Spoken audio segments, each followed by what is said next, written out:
O desenvolvimento e socialização caminham lado a lado desde o nascimento. O desenvolvimento refere-se às mudanças físicas, cognitivas e emocionais que acontecem ao longo da vida. Já a socialização é o processo através da qual aprendemos normas, valores e comportamentos da sociedade.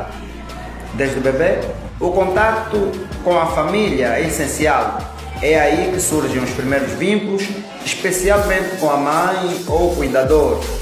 Na infância, a escola e os amigos passam a influenciar atitudes, formas de pensar. Na adolescência, a busca por identidade torna a socialização ainda mais intensa. Assim, desenvolver-se não é apenas crescer biologicamente, mas sim aprender a viver em sociedade. Em simples palavras, em modo de resumo, podemos dizer que desenvolvimento e socialização caminham juntos. Muito obrigado.